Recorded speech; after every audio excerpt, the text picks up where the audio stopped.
A boy gets fired for helping an elderly woman. But this isn't just a story about losing a job.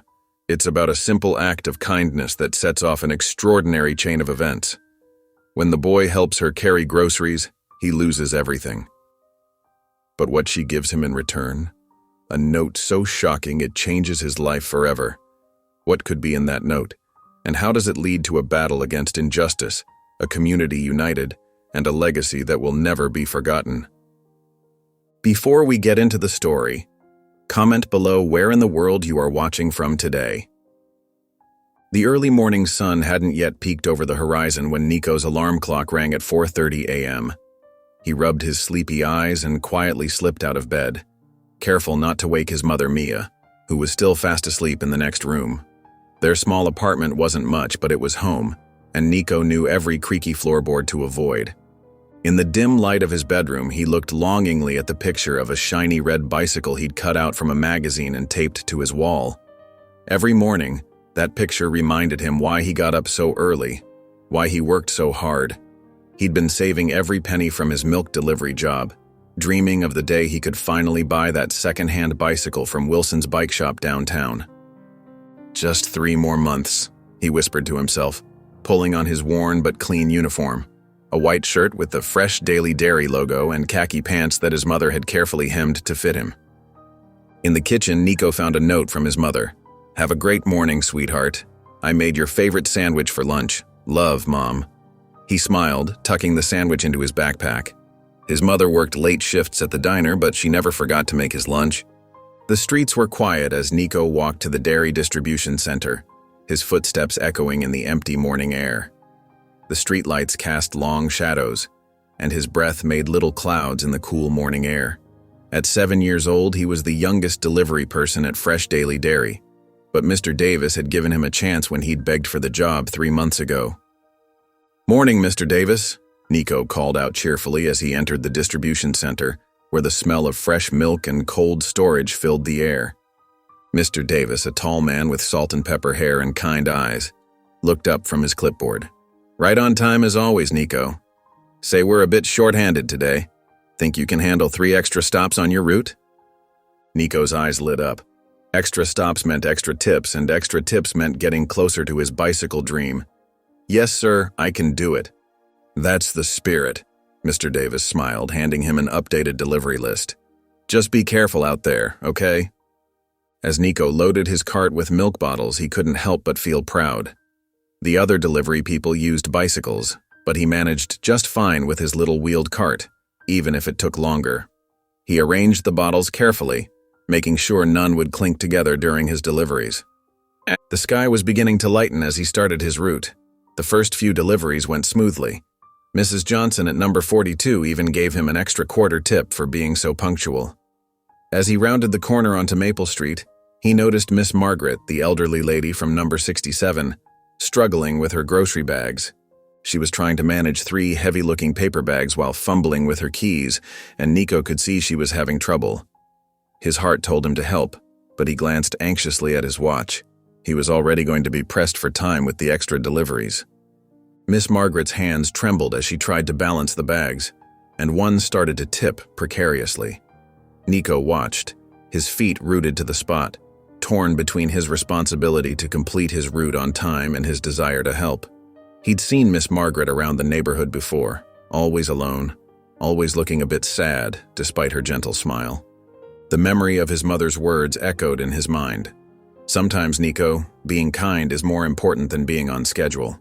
But before he could make a decision, Miss Margaret somehow managed to steady herself and disappear inside her house, leaving Nico with a mixture of relief and guilt as he continued his route. The next morning brought dark clouds and a steady drizzle that soaked through Nico's uniform as he made his deliveries. His cartwheels splashed through puddles, and he had to be extra careful with the milk bottles on the slippery sidewalks. As he turned onto Maple Street again, he saw Miss Margaret struggling with her groceries in the rain. This time, fate made the decision for him. One of her paper bags, soggy from the rain, split open. Cans rolled across the wet sidewalk and apples bounced into puddles. Oh dear, Miss Margaret fretted, trying to gather her scattered groceries while holding an umbrella. Without hesitation, Nico parked his cart and rushed to help. "Let me help you, Miss Margaret." He started picking up the cans and fruit, his small hands working quickly. Miss Margaret's eyes crinkled with surprise and gratitude. "Why, thank you, young man. You're the little milk delivery boy, aren't you?" "Yes, ma'am, I'm Nico," he said, gathering the last of her groceries. "I can help carry these home for you." "That's very kind of you, Nico." She smiled warmly. "But won't you be late for your other deliveries?" Nico glanced at his cart, then back at Miss Margaret's grateful face. "It's okay. You need help right now." Together they walked to her house with Nico carrying 2 bags while carefully balancing under Miss Margaret's umbrella. She told him about her garden and how the rain was good for her flowers, and he shared his dream about saving up for a bicycle. "My goodness, what a hard worker you are," she said, unlocking her front door. "You simply must come in for some cookies and milk. I just baked them yesterday." The warmth of her house wrapped around Nico like a blanket. The living room had old photographs everywhere, and a comfortable-looking armchair with a crocheted blanket draped over it. Miss Margaret bustled into the kitchen and returned with a plate of chocolate chip cookies and a glass of milk. "Tell me more about this bicycle you're saving for," she said, settling into her armchair while Nico sat on a wooden stool, dunking a cookie in his milk. Time slipped away as they chatted. Miss Margaret told him stories about when she used to be a community organizer, fighting for better schools in the neighborhood. Nico shared stories about his mother working late shifts at the diner and how proud he was to help with the bills. Suddenly, Nico noticed the clock on Miss Margaret's wall. "Oh no!" He jumped up, nearly spilling his milk. "I'm really late. I'm sorry, Miss Margaret, I have to go." "Of course, dear, thank you for being so kind," she called after him as he rushed out the door. Nico ran as fast as he could through the rain, pushing his cart back to the dairy depot. His heart sank when he saw Mr. Davis waiting at the entrance, arms crossed and face stern. "You're over an hour late, Nico," Mr. Davis said, his voice hard, "and I've had 3 customers called to complain about missing deliveries." "I'm sorry, Mr. Davis, there was this lady who needed help with her groceries and—" "I can't have irresponsible delivery people working here," Mr. Davis cut him off. "This is a business, not a charity. You're fired." The words hit Nico like a physical blow. Tears welled up in his eyes as he thought about his bicycle savings and helping his mother with bills. "Please, Mr. Davis, give me another chance, I promise." "Turn in your uniform tomorrow, you can go home now." Mr. Davis turned and walked away, leaving Nico standing in the rain, his dreams seeming to wash away with each raindrop. Nico trudged home through the rain, his shoes squeaking with every step. The puddles that had seemed playful this morning now just reflected his miserable face. His uniform was soaked, but he barely noticed. The ache in his chest hurt far worse than any cold or dampness. "Was I wrong to help her?" he whispered to himself, wiping away tears that mixed with raindrops on his cheeks. The weight of losing his job pressed down on his small shoulders. His bicycle savings would stop growing now. Even worse, he wouldn't be able to help his mother with the bills anymore. When he reached home, Mia was in the kitchen getting ready for her afternoon shift at the diner. The moment she saw her son's tear-stained face, she dropped the apron she was holding. "Baby, what happened?" She rushed over and knelt before him, her hands gentle on his shoulders.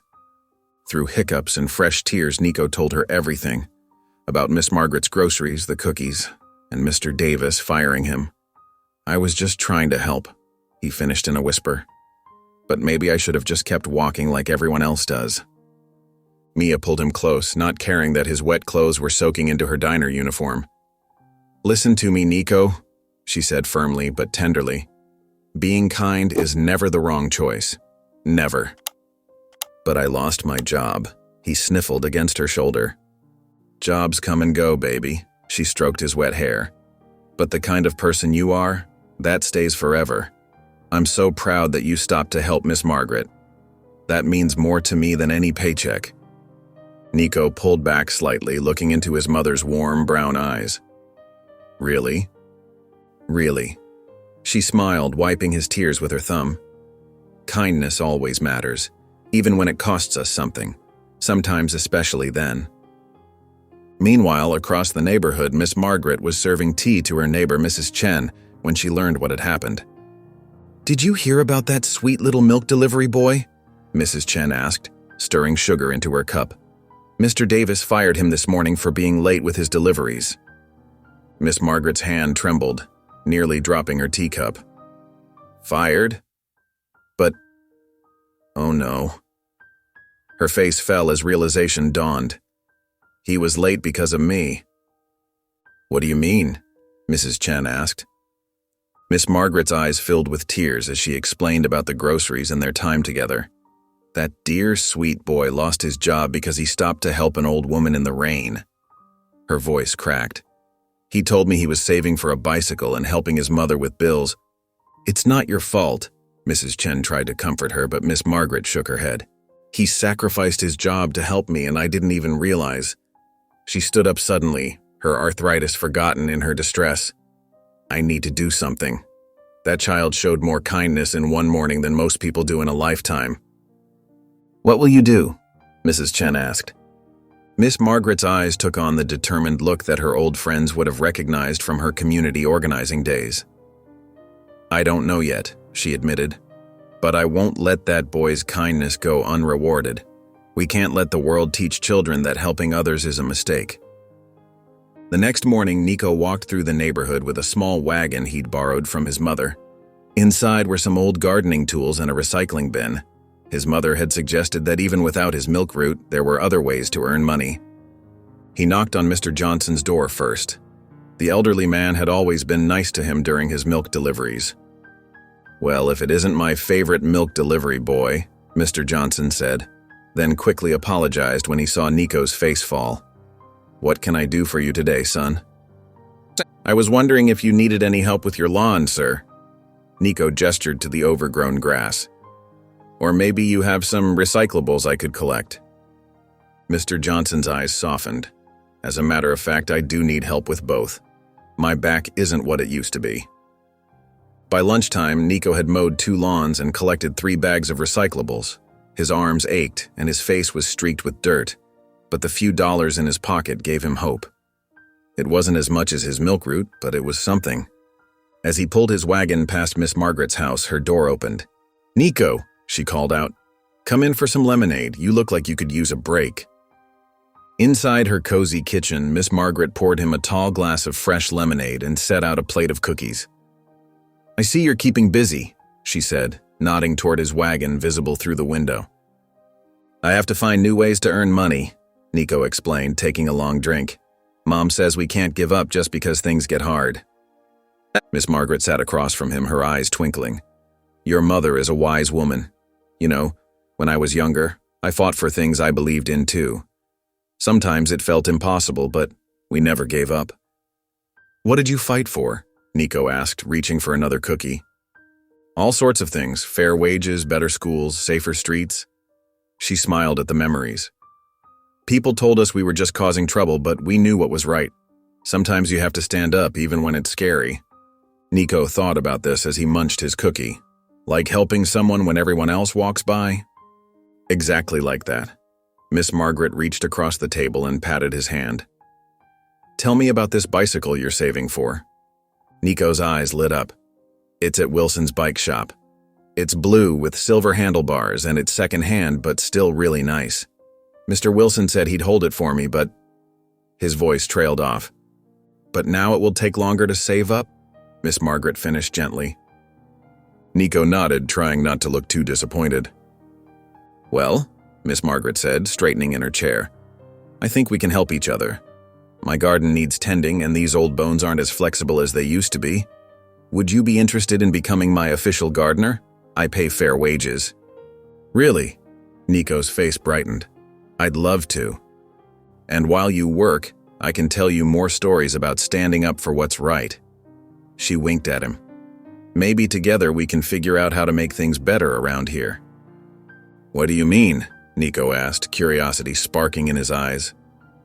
"Well," Miss Margaret said thoughtfully, "sometimes when we see something unfair, we need to do more than just accept it. We need to change it. But first, let's focus on getting you that bicycle. After all, every great journey starts with a single step." Nico left Miss Margaret's house that afternoon with a spring in his step, and a plan for regular gardening work. His wagon seemed lighter somehow, even though it was still full of recyclables. Maybe his mother was right. Kindness did matter, and sometimes it came back to you in unexpected ways. The next day, Miss Margaret sat in her living room with Nico, old photo albums spread across her coffee table. Her fingers, wrinkled but still steady, traced the edges of a black and white photograph. "You see this picture here?" she asked, pointing to an image of a much younger version of herself, standing in front of a factory. "That was taken 40 years ago when we fought for better working conditions at the textile mill." Nico leaned in closer, his eyes wide with interest. "You look different, but I can still tell it's you because of your smile." Miss Margaret chuckled. "Back then I had more fire in my belly than sense sometimes. But we made real changes.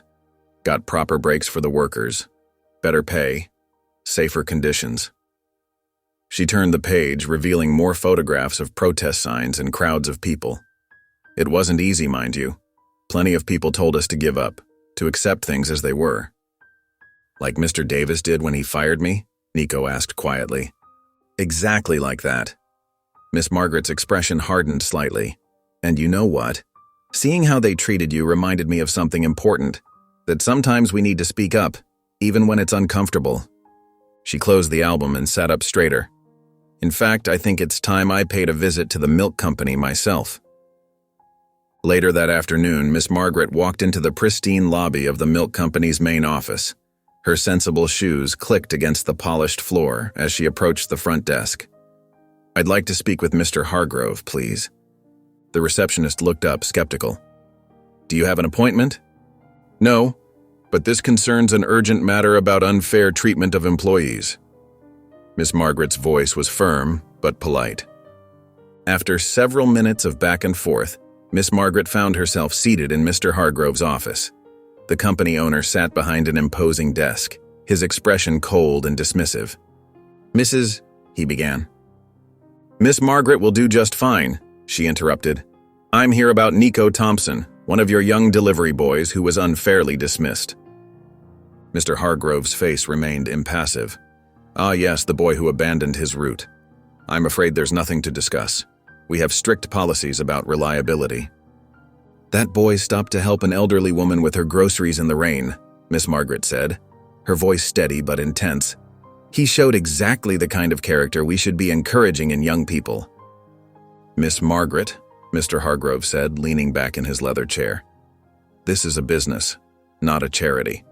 We can't have employees deciding to help every struggling person they see on their routes. It disrupts our entire delivery schedule." "Is that what you tell your customers?" Miss Margaret asked. "That your profits are more important than basic human kindness? I remember when this company prided itself on being part of the community." Mr. Hargrove's expression hardened. "Times change. Now, if you'll excuse me, I have actual business matters to attend to." He pressed a button on his desk. "Sandra, please show Miss Margaret out." As the receptionist appeared at the door, Miss Margaret stood slowly, her dignity intact. "You know, Mr. Hargrove, I've faced bigger bullies than you in my time. And do you know what? They all learned the same lesson eventually, that treating people poorly always has consequences." "Is that a threat?" Mr. Hargrove asked, his voice sharp. "Oh no," Miss Margaret replied calmly. "Just a fact I've learned over many years of fighting for what's right. Good day, Mr. Hargrove." She walked out of the office, her head held high, leaving Mr. Hargrove staring after her with a mixture of annoyance and unease. As she stepped out into the afternoon sun, Miss Margaret's mind was already working on her next move. This wasn't over, not by a long shot. That evening, Nico sat at Miss Margaret's kitchen table, his hands wrapped around a warm mug of hot chocolate. His eyes were fixed on Miss Margaret as she recounted her meeting with Mr. Hargrove. "He wouldn't even listen?" Nico asked, his voice small but determined. Miss Margaret shook her head. "Some people build walls around their hearts, dear. They forget what it means to be part of a community." Nico stirred his hot chocolate thoughtfully. "You know what? Maybe we need to remind him." "What do you mean?" Miss Margaret leaned forward, intrigued by the spark in the boy's eyes. "Well, remember when you told me about how you helped those factory workers? You said you got everyone together. Maybe we could do that too. Nico sat up straighter, his voice growing stronger. I bet I'm not the only one who's been treated unfairly by the milk company. Miss Margaret's eyes twinkled. You might be onto something there. The next morning, Nico started his mission. He visited Mrs. Chen at the corner store first, where he often helped stock shelves for extra pocket money. The milk delivery is always late now, Mrs. Chen complained when Nico asked about the company. My customers get upset, but the company just ignores my calls. At the community center, Mr. Rodriguez, who ran the local coffee shop, had his own story. They raised our prices 3 times this year with no warning. It's hurting small businesses like mine. With each conversation, Nico carefully wrote down the complaints in a notebook Miss Margaret had given him. His small hands gripped the pencil tightly as he recorded each detail. By afternoon, he had talked to 15 different neighbors. Some shared stories about late deliveries, others about rude treatment from company representatives. A few former employees even told him about unfair working conditions. Back at Miss Margaret's house, they spread all the information across her dining room table. Look at all these stories, Nico said, pointing to his notebook. And these are just from our neighborhood. Miss Margaret nodded approvingly. You've done excellent work, Nico. But now we need to think about how to use this information. Maybe we could tell everyone stories? Nico suggested. Like you did with those photographs from the factory. That's a wonderful idea, Miss Margaret agreed. But we'll need to be organized about it. Let me show you something. She pulled out some old papers from her advocacy days. See how we structured our campaign? First, we gathered evidence just like you've done. Then we made sure everyone's voice was heard. Together, they began planning. Miss Margaret taught Nico how to organize the complaints into categories. They created simple flyers that told people's stories, careful to keep everything truthful and clear. We could have a community meeting, Nico suggested, growing more excited. Like a big gathering where everyone can share their experiences. And invite the local newspaper, Miss Margaret added with a knowing smile. Mr. Hargrove might not listen to us directly, but he'll certainly pay attention if these stories become public. As they worked, more neighbors stopped by to share their stories. Mrs. Peterson brought cookies, Mr. Johnson offered to help distribute flyers, and even shy Mr. Kim from the bookstore volunteered to host the community meeting in his shop's reading room. You see, Nico? Miss Margaret said softly, watching the boy coordinate with the neighbors. This is how change happens. Not through one big action, but through many small acts of courage, bringing people together for something important. Nico looked around at all the neighbors who had gathered in Miss Margaret's living room, their faces filled with determination and hope. For the first time since losing his job, he felt truly powerful. Not because he was fighting against something, but because he was fighting for something, for his community, for what was right. The next few days were a whirlwind of activity for Nico. Armed with Miss Margaret's guidance and his own determination, he went door to door throughout the neighborhood, talking to anyone who would listen. His small stature and earnest demeanor made people want to hear what he had to say. It's not just about me losing my job, Nico explained to Mrs. Thompson, who was watering her front garden. It's about making things better for everyone. Miss Margaret had taught him that personal stories were powerful, so he made sure to share his own experience. I was fired just for being a few minutes late because I stopped to help someone, he would say. No warning, no second chance. Word spread quickly in their tight-knit community. Tommy Martinez, who had worked as a delivery boy last summer, was the first former employee to step forward. They made me work extra routes without extra pay, Tommy told Nico and Miss Margaret one afternoon in her kitchen. When I complained, they just said I should be grateful for the job. Miss Margaret sat at her kitchen table, teaching Nico how to take notes during these conversations. Write down the specific details, she explained. They make the story real for people. 2 more former workers came forward after hearing about Tommy.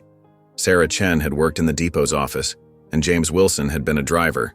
Each had their own story of unfair treatment. Remember, Miss Margaret advised Nico as they reviewed their growing collection of testimonies. When you speak to people, start with why you care. Then share what you've learned from others. Finally, ask them to join us. Nico practiced this approach with everyone he met. He learned to speak clearly and confidently, just as Miss Margaret had taught him. "We're having a community meeting," he would say. "We want to make things better for everyone who works with or buys from the milk company." The response was overwhelming. Mr. Kim's bookstore quickly proved too small for the planned meeting. The community center offered their main hall instead. One evening, as Nico and Miss Margaret sat on her porch planning the meeting, Bobby Fisher, another former delivery boy, approached them nervously. "I heard you're gathering stories," Bobby said, shuffling his feet. I got fired last month because I was sick one day. They didn't even let me explain." Nico's eyes lit up with recognition. "I remember you. You always helped the younger kids learn their roots." Bobby nodded, growing more confident. "Yeah, I did, and I'd like to help now, too. I want to speak at the meeting." Miss Margaret smiled warmly. "That's very brave of you, Bobby. Would you like some cookies while we talk about what you'd like to say?" As they sat together, Miss Margaret showed both boys how to organize their thoughts. "Start with the facts," she explained. "Then share how it made you feel. People connect with emotions, but they need facts to act." The movement grew stronger each day. Neighbors began offering help in various ways. Mrs. Rodriguez volunteered to make flyers at her print shop. Mr. Thompson, a retired teacher, offered to help the former workers prepare their speeches. Even shy Mrs. Kim started calling her friends in other neighborhoods to spread the word. "You've started something important," Miss Margaret told Nico as they watched people coming and going from her house, sharing stories and making plans. "But remember, the goal isn't to hurt the milk company, it's to help them understand how to treat people better." Nico nodded, understanding the wisdom in her words. He watched as another group of neighbors arrived, ready to share their stories and join the cause. The community was coming together just as Miss Margaret had taught him it could, one conversation at a time. Word traveled fast in their small community, and it wasn't long before Mr. Hargrove learned about the growing movement. Sitting in his plush office, he drummed his fingers on his mahogany desk, his face twisted with displeasure as he read the latest report about the planned community meeting. "This is getting out of hand," he muttered, reaching for his phone. "Davis, get in here. Now." Mr. Davis arrived within minutes, standing nervously before his boss's desk. Mr. Hargrove's eyes narrowed as he spoke. "That boy you fired, Nico, he's causing trouble. Fix it." "Yes, sir," Mr. Davis replied, already forming a plan. "I know exactly what to do." The next morning, Mr. Davis began his campaign. He visited the local coffee shop during the breakfast rush, speaking loudly enough for everyone to hear. "Such a shame about that Nico boy," he said, shaking his head. "Making up stories just because he wants his job back. We gave him plenty of chances, you know. Always late, always with excuses." Mrs. Chen, who had been about to sign up for the community meeting, paused when she heard this. She remembered her own daughter mentioning something about Nico's campaign. Mr. Davis continued his rounds throughout the day. At the grocery store, he cornered Mr. Thompson near the produce section. "That Margaret woman," he said, lowering his voice conspiratorially. "She's just using that poor boy to stir up trouble. She's done it before, you know, always fighting lost causes." The whispers spread like wildfire. By afternoon, Nico noticed people acting differently around him. Mrs. Rodriguez, who had been so enthusiastic about making flyers, suddenly said her printer was broken. Mr. Kim claimed the bookstore couldn't host any planning meetings anymore due to scheduling conflicts. Nico's heart sank when he overheard two neighbors talking outside the hardware store. "I heard he was actually fired for taking money from the milk company," one whispered. "Really? My cousin said he never showed up for deliveries at all," the other replied. Tears welled up in Nico's eyes as he ran to Miss Margaret's house. He found her in her garden, tending to her roses. When she saw his face, she immediately put down her gardening tools. "They're saying awful things about us," Nico choked out, his voice trembling. "Mr. Davis is telling everyone I'm a liar. Some people believe him." Miss Margaret guided him to her porch swing and sat down beside him. "Of course they're trying to discredit you," she said gently. "That's what happens when you stand up to powerful people. They get scared." "But what if everyone stops supporting us?" Nico asked, wiping his eyes with his sleeve. Miss Margaret smiled warmly. "Let me tell you something about fighting for what's right," she began, her voice steady and calm. "Every important change faces setbacks. When I first started advocating for workers' rights years ago, people called me all sorts of names. They said I was causing trouble for no reason." "What did you do?" Nico asked, his tears slowing. "I kept telling the truth," she replied simply. "The truth has a way of outlasting lies, Nico. Those who know you, who've seen your heart, they won't be fooled by false rumors." As if to prove her point, they heard footsteps approaching. Bobby Fisher appeared at the garden gate, followed by Tommy Martinez and 3 other former milk company workers. "We heard what Mr. Davis is saying," Bobby announced. "We came to tell you we're still with you. We know the truth, and we're not backing down." Nico sat up straighter, feeling strength return to his spirit. Miss Margaret squeezed his shoulder gently. "See?" she whispered. "Setbacks are just part of the journey. They don't define the destination." Despite Mr. Davis's attempts to discredit them, Nico and Miss Margaret's message began to resonate with more people in the community. One sunny afternoon, as they walked down Main Street distributing flyers, Mr. Peterson from the hardware store stepped out of his shop. "Hold on there," he called out, waving them over. "I've been thinking about what you're doing. My own son worked for that milk company last summer. The way they treated him wasn't right." Nico's eyes lit up as Mr. Peterson took a stack of flyers. "I'll put these by my register," he said firmly. "People need to know the truth." Down the street, Mrs. Wallace from the bakery offered her support too. "Those early morning deliveries were too much for young children," she declared, placing a flyer in her window. "I watched those poor kids struggling with heavy crates in the dark. It wasn't safe." Miss Margaret beamed with pride at each new supporter, but Nico noticed she was moving more slowly than usual. When she paused to catch her breath, leaning against a lamppost, concern flickered across his face. "Maybe we should take a break," he suggested gently. "Nonsense," Miss Margaret replied, though her voice was slightly breathless. "We've got work to do." She straightened her shoulders and continued walking, her determination evident in every step. Their biggest breakthrough came when Mr. Thomas, a respected middle school teacher, approached them outside the library. "I've been following your campaign," he said, his kind eyes crinkling behind his glasses. "My students tell me about it every day. They're learning what it means to stand up for what's right." Miss Margaret's face brightened. "We're trying to organize a community meeting," she explained, "but we're having trouble finding a venue." "Use my classroom," Mr. Thomas offered without hesitation. "After school hours, of course. It can hold at least 50 people, and everyone knows where the school is." Nico could hardly contain his excitement. "Really? You'd do that for us?" "Of course," Mr. Thomas nodded. "This community needs to have this conversation.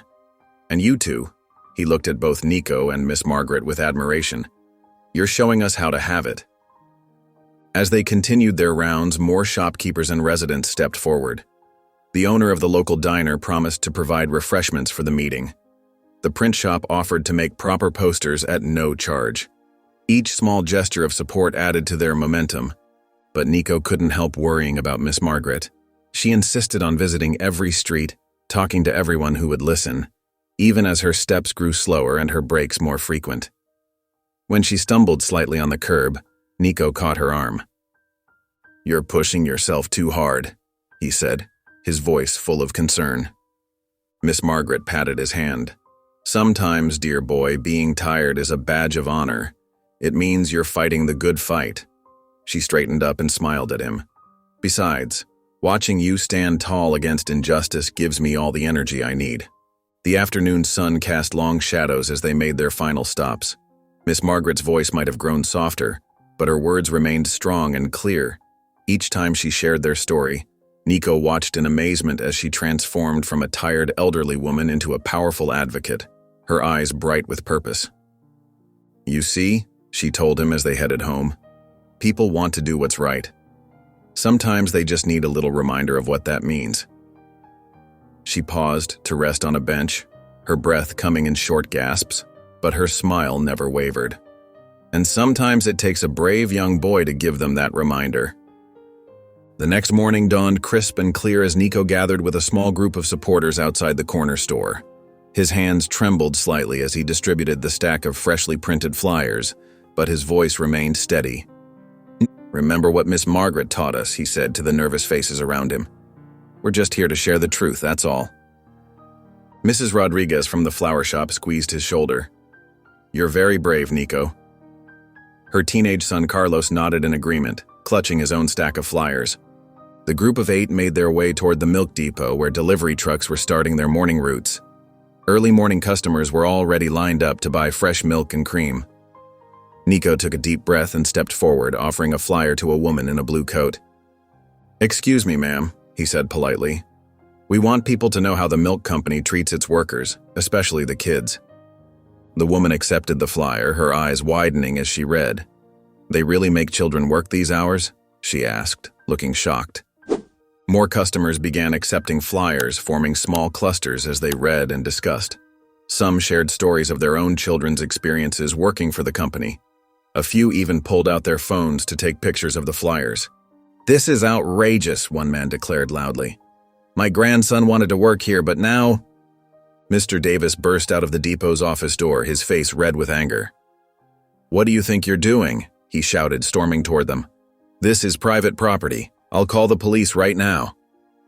Several of Nico's supporters jumped back, startled by his sudden appearance. Carlos's mother grabbed her son's arm, pulling him away. 2 others quickly followed, hurrying down the sidewalk. But Nico stood his ground, though his heart pounded in his chest. He remembered Miss Margaret's words about courage not meaning you weren't scared, but doing what's right anyway. "We're on the public sidewalk, Mr. Davis," Nico said, his voice shaking but clear. "We're allowed to be here." Mr. Davis pulled out his phone, waving it threateningly. "I'm calling the police right now. They'll arrest all of you." More of Nico's supporters backed away, leaving only him and Mr. Thompson, the retired postman, standing their ground. But the crowd of customers had grown larger, many of them watching the scene with obvious disapproval, directed at Mr. Davis, not Nico. "Why are you so upset about people knowing the truth?" one woman called out. "My daughter worked here last summer," another added. "Everything on this flyer is true." Mr. Davis's face grew even redder as he realized the crowd was turning against him. He jabbed his finger toward Nico. "This boy is spreading lies. He's just bitter because he couldn't do his job properly." "I got fired for helping an elderly lady with her groceries," Nico responded calmly, though his hands were still shaking. "I was late one time because I was being kind. Is that really wrong?" Murmurs of sympathy rippled through the growing crowd. Several people pulled out their phones, recording the confrontation. Mr. Davis looked around, suddenly aware of all the witnesses and cameras. His mouth opened and closed, but no words came out. Finally, he spun on his heel and stormed back into the depot, slamming the door behind him. The sound echoed across the now quiet street. An older gentleman in the crowd stepped forward, holding out his hand to Nico. "Son, may I have another flyer? I want to share this with my church group." More people approached, asking for flyers and offering words of support. Even those who had fled earlier began drifting back, emboldened by Nico's courage and Mr. Davis's retreat. Nico's hands had stopped shaking as he handed out the remaining flyers. He stood a little taller, knowing that even though he was scared, he had done the right thing. That evening, Mia paced in their small living room while Nico sat quietly on the worn couch. Her hands twisted her dish towel as she spoke. "Baby, I heard about what happened at the milk depot today," she said, her voice tight with worry. "Mrs. Chen from the laundromat told me everything." Nico's shoulders tensed. "Mom, I had to do something. It's not right how they treat people." "I know, sweetheart, but—" Mia sat beside him, pulling him close. "We can't afford any trouble. What if Mr. Davis tries to cause problems for us? What if he talks to other businesses about not hiring you?" "But Mom—" A gentle knock interrupted them. Miss Margaret stood in the doorway, having heard their conversation through the screen door. "May I come in, Mia?" Mia nodded, though her expression remained concerned.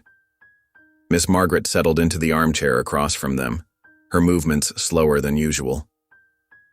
"I understand your fears," Miss Margaret said softly. "When I was younger, I fought for better conditions at the textile factory where I worked. Some people didn't like that. They tried to scare me, threatened my job."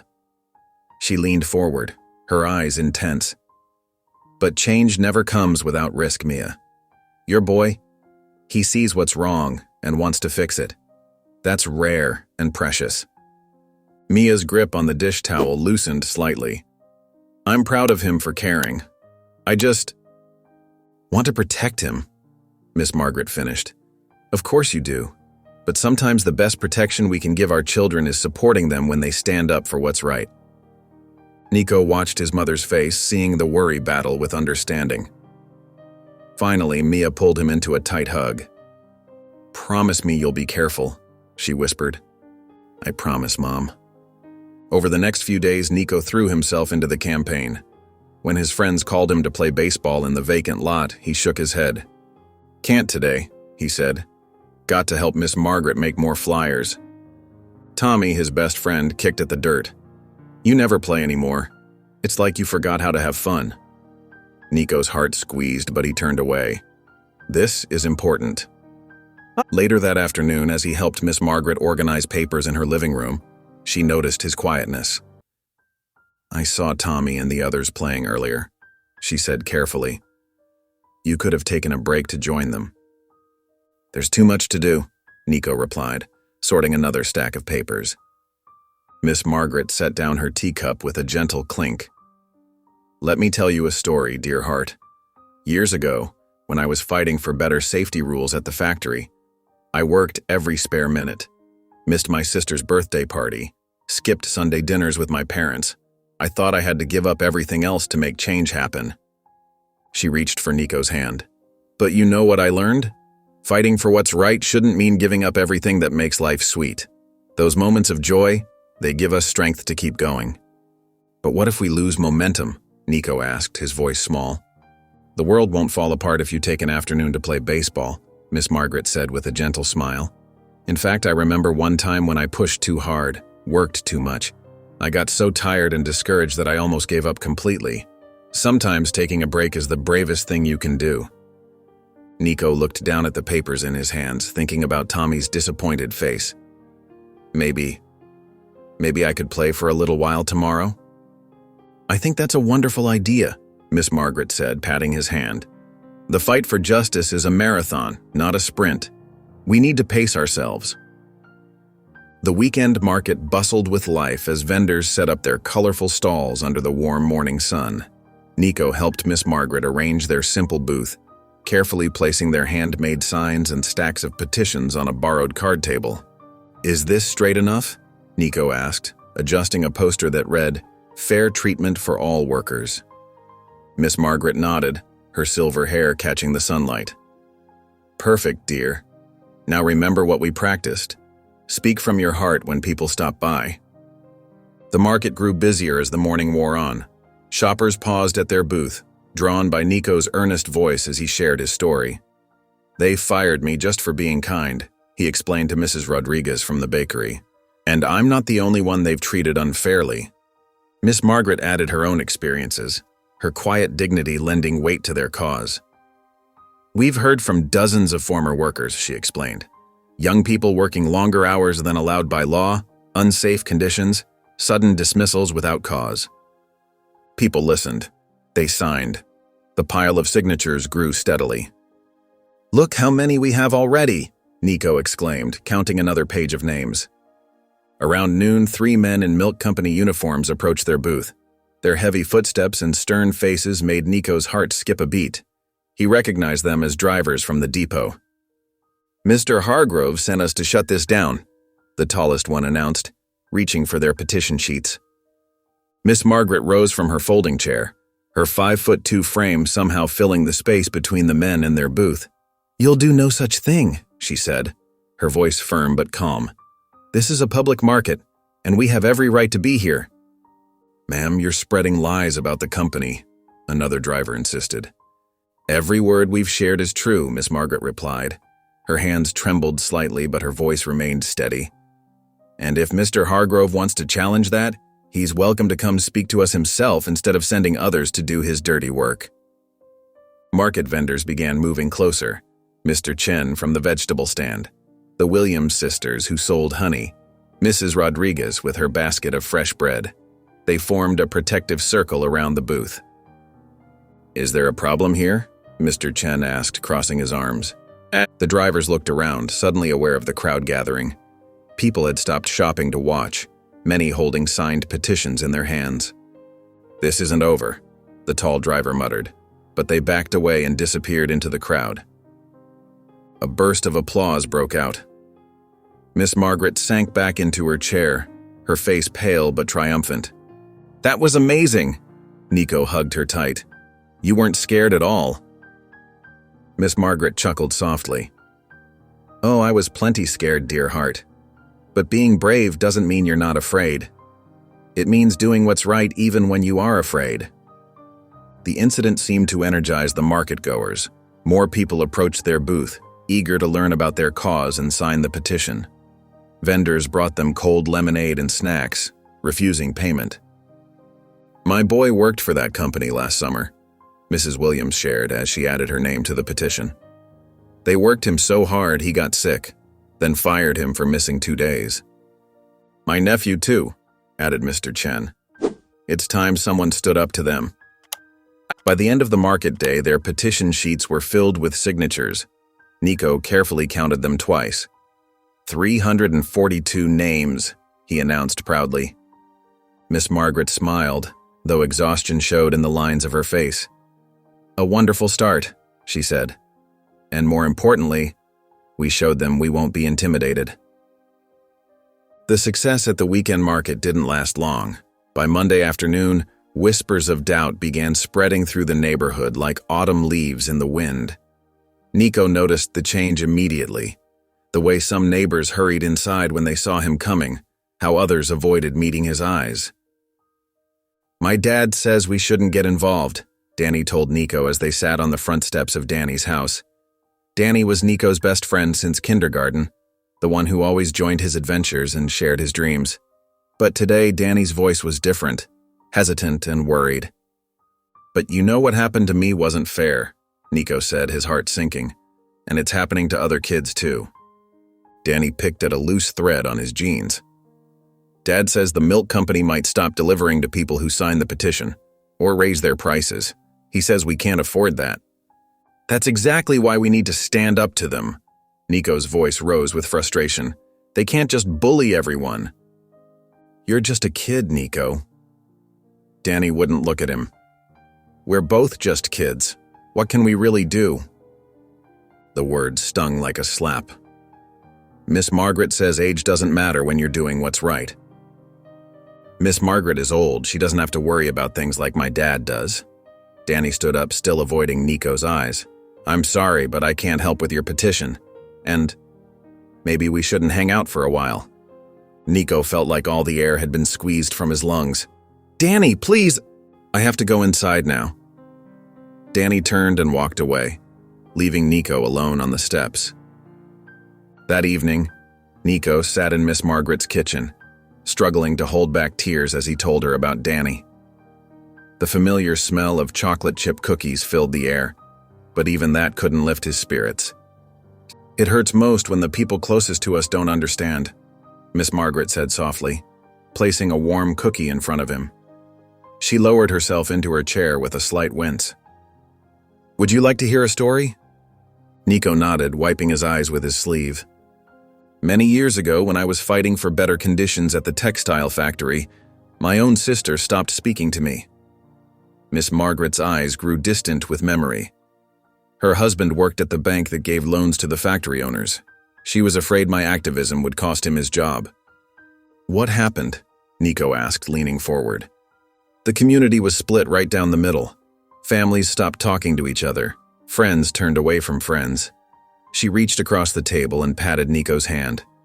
Just like what's happening now. Did you give up? Miss Margaret's eyes sparkled. No, dear heart. We kept going. And slowly people began to see that staying silent only made things worse. My sister came around eventually, and so did many others. The factory had to change its ways because enough people found their courage. But what if Danny never comes around? Nico's voice quivered. True friends find their way back to each other, Miss Margaret said. Sometimes they just need time to find their own courage. The important thing is to stay true to what you know is right. Nico broke his cookie in half, thinking about her words. It's harder than I thought it would be. Real change always is, Miss Margaret agreed. But that's what makes it worthwhile. And you're not alone, dear heart. Not for a single moment.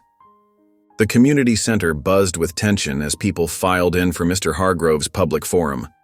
Fluorescent lights cast harsh shadows across worried faces, and the metal folding chairs scraped against the linoleum floor as neighbors settled in. Nico sat between his mother and Miss Margaret, his small hands clutching the edges of his seat. Mr. Hargrove stood at the podium, his expensive suit and perfectly combed gray hair making him look important and intimidating. His smile didn't reach his eyes as he addressed the crowd. "Good evening, everyone. I'm here to address some troubling rumors that have been circulating about our beloved milk company." His voice was smooth as honey, but Nico could hear the threat underneath. "We've been serving this community for over 50 years, providing jobs and essential services." Mr. Hargrove's gaze swept across the room, lingering briefly on Nico. Recently, a former employee, a child who was terminated for failing to complete his duties, has been spreading malicious lies about our company. He's been encouraged by certain individuals who seem determined to cause trouble. Miss Margaret's hand tightened on her cane, but she kept her face calm. Nico felt his mother's reassuring touch on his shoulder. "These accusations are completely unfounded," Mr. Hargrove continued, "and I must warn that legal action will be taken if these slanderous claims persist. Miss Margaret Wells, in particular, should know better than to manipulate a child for her own agenda." The words hung in the air like poison. Nico looked around the room, seeing the uncertainty on people's faces. Some nodded along with Mr. Hargrove's words, while others stared at their hands, unwilling to meet anyone's eyes. Nico's heart pounded as he stood up. His legs felt wobbly, but he remembered Miss Margaret's words about courage. "That's not true," he said, his voice cracking slightly before growing stronger. "I wasn't fired for failing at my job. I was fired for being late one time because I helped Miss Margaret with her groceries." The room fell silent. Mr. Hargrove's smile turned cold.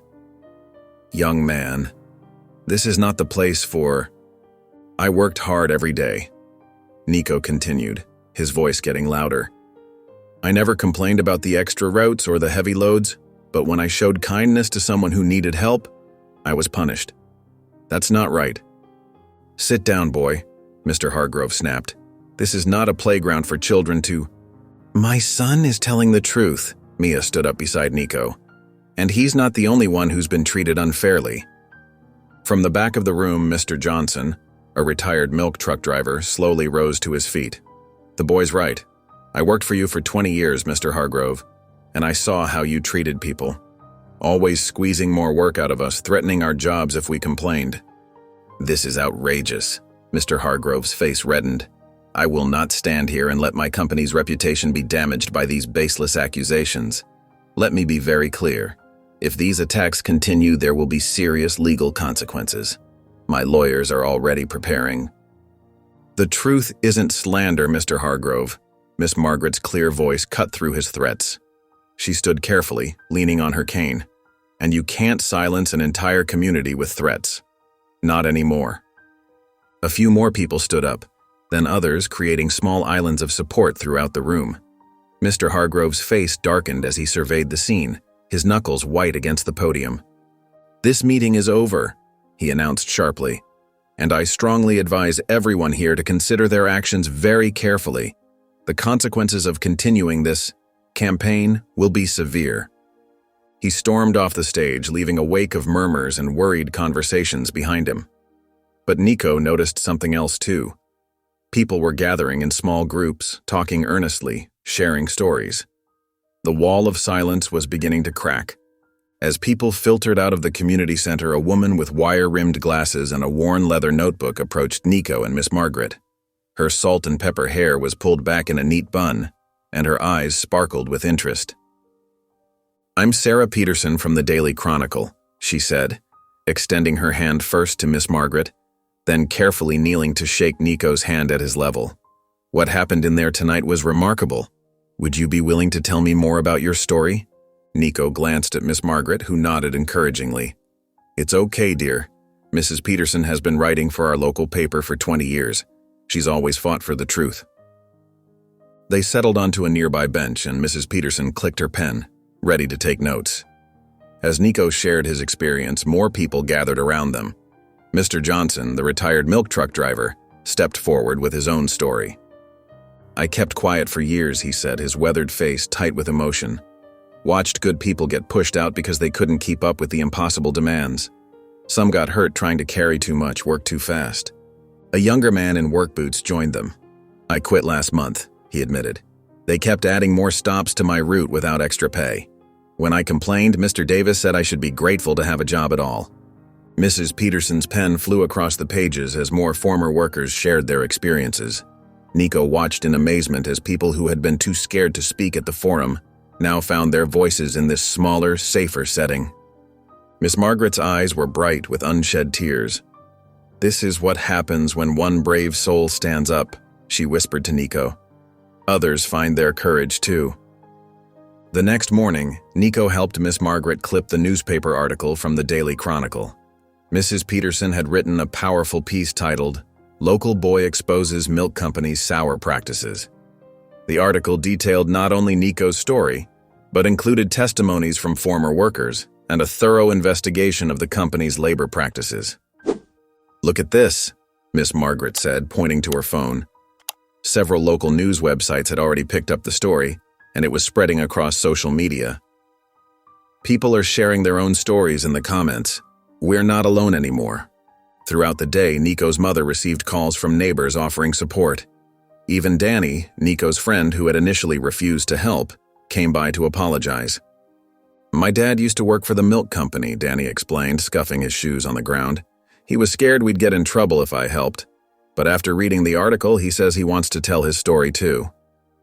By afternoon, the sidewalk outside Miss Margaret's house had become an impromptu gathering place. Former workers brought their families, sharing coffee and stories on her porch. Mrs. Peterson returned with her notebook, collecting more testimonies. "This is just the beginning," Mrs. Peterson told them, her eyes bright with purpose. "People deserve to know the truth about how this company treats its workers." The mood was hopeful, but tension still hung in the air. Everyone knew Mr. Hargrove wouldn't take this lying down. As if to confirm their fears, a sleek black car pulled up across the street. Mr. Hargrove stepped out, his face dark with anger as he surveyed the gathering. He made a show of taking pictures with his phone before driving away. "He's trying to scare us," Miss Margaret said firmly, addressing the worried faces around her. "But we're stronger together than we are alone. And the truth is on our side." Nico stood tall beside her, feeling both nervous and proud. The story was out now, and there was no taking it back. More people were finding their courage, standing up, speaking out. Whatever came next, they would face it together. The thick manila envelopes started arriving the next morning. They landed with heavy thuds in mailboxes all across the neighborhood, their official-looking stamps and legal letterhead striking fear into those who received them. Mr. Johnson's hands trembled as he read his cease and desist letter on Miss Margaret's porch. "They're threatening to sue me for defamation," he said, his voice cracking. "I can't afford a lawyer. I've got grandkids to think about." Similar scenes played out across the neighborhood. The letters from Mr. Hargrove's expensive law firm warned of severe legal consequences for anyone who continued to speak out against the milk company. One by one, people began to distance themselves from the cause. The once bustling gatherings on Miss Margaret's porch dwindled to just a handful of supporters. Nico watched from his window as Mr. Peterson crossed the street to avoid passing Miss Margaret's house. Just yesterday, he had been sharing his story with the newspaper. Now, like many others, he hurried past with his head down. "It's all falling apart," Nico said quietly, sitting at Miss Margaret's kitchen table. His untouched cookie crumbled between his fingers as tears welled in his eyes. "Everyone's too scared now." Miss Margaret reached across the table and covered his small hand with her weathered one. "Do you know what happens when you try to make real change, dear? The powerful push back. They try to scare people because they're afraid themselves, afraid of losing their control." She pulled out an old photo album and opened it to a yellowed newspaper clipping. "See this? It's from 30 years ago when I led a strike at the textile factory. They tried the same tactics, threats, intimidation, fancy lawyers, but we stood our ground. Before Nico could respond, the screen door creaked open. Mia stepped in, her work uniform still on, holding her own cease and desist letter. But instead of fear, her eyes blazed with determination. "I've been quiet too long," she said, dropping the letter on the table. "My boy is fighting for what's right, and I'm going to stand with him." She pulled out her phone and showed them a group text she'd sent to other parents in the neighborhood. "We're having a meeting tonight. Parents have power too." That evening, Nico watched in amazement as his living room filled with parents. Many still clutched their legal letters, but something had changed. Instead of cowering, they were angry. "They think they can bully our children into silence?" Mrs. Rodriguez, Danny's mother, stood up. "My husband lost 3 fingers working for that company 10 years ago. They paid him a pittance to keep quiet. No more." Other parents shared similar stories. Mr. Chen, whose daughter went to school with Nico, owned the local grocery store. "I'll stop selling their products," he declared. "Let them try to sue me for that." Mia moved through the room, collecting signatures for a new petition. This one wasn't just about workers' rights. It was about standing up to corporate bullying. Parents began organizing a boycott, making plans to switch to other dairy suppliers. Miss Margaret sat in the corner, watching it all with proud tears in her eyes. When Nico came to sit beside her, she squeezed his hand. "See? Sometimes it takes a child's courage to wake up the adults. Those letters were meant to silence us, but they've only made us louder." The meeting continued late into the evening. As parents shared stories and made plans, their fear transformed into determination. Mr. Hargrove's threats had backfired, bringing the community closer together instead of tearing them apart.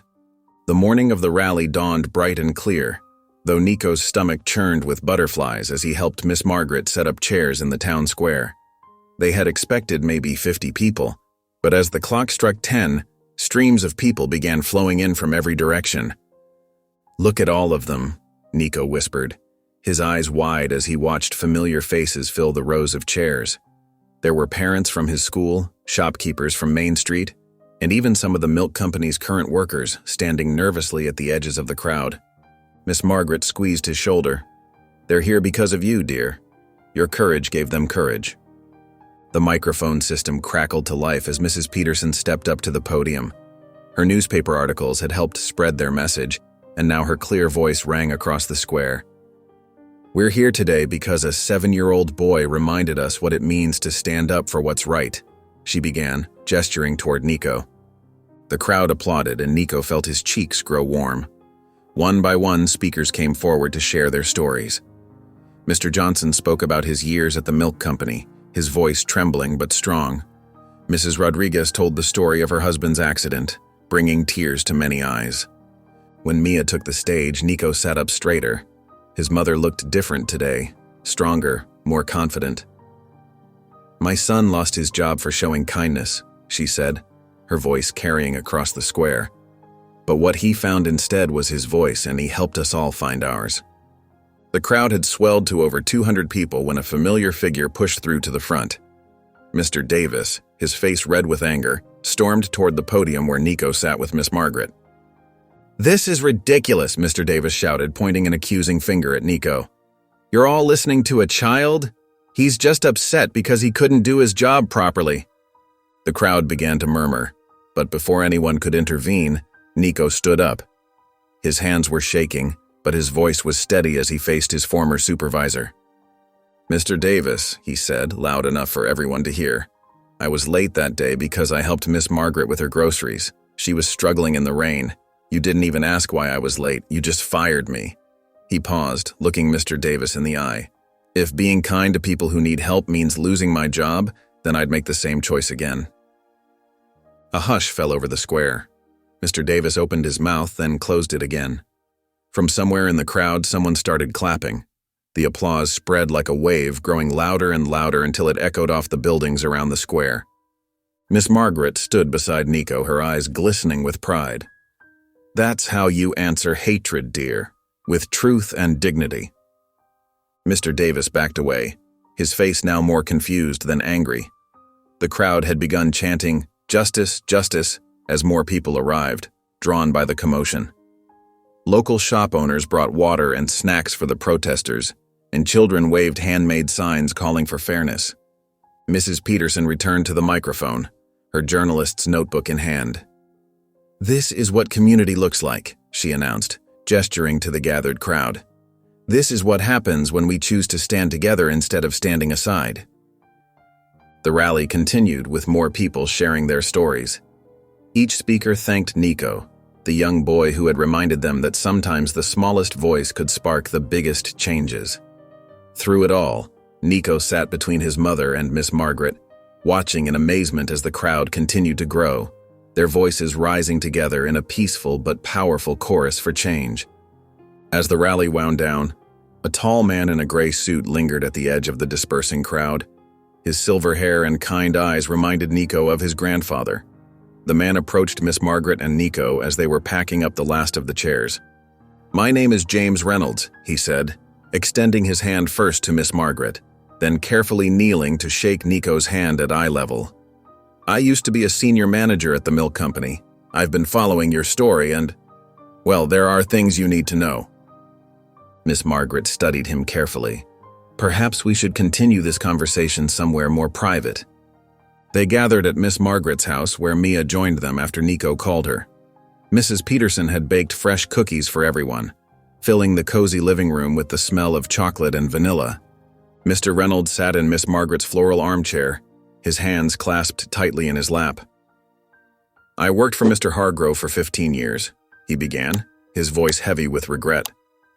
"What I saw during that time, it wasn't right. But I was afraid to speak up." Nico sat on the floor, cross-legged, looking up at Mr. Reynolds. "What did you see?" "Mr. Hargrove wasn't just unfair to the delivery boys," Mr. Reynolds explained, pulling a thick folder from his briefcase. "He's been cutting corners everywhere, forcing overtime without pay, hiding workplace accidents, threatening anyone who complained." His hands trembled as he opened the folder. "I kept records of everything." Miss Margaret leaned forward in her chair, her eyes widening as she examined the documents. There were spreadsheets, internal memos, and even photographs. "These show years of violations," she said softly. "I should have done something sooner," Mr. Reynolds admitted, his voice cracking. "But watching you two stand up to him, watching this brave young man fight for what's right." He turned to Nico. "You gave me the courage I needed." Mia put her arm around Nico's shoulders, pulling him close. "My boy," she whispered, her voice full of pride. Mr. Reynolds spread the papers across Miss Margaret's coffee table.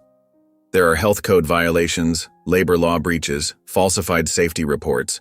Mr. Hargrove has been buying off inspectors for years."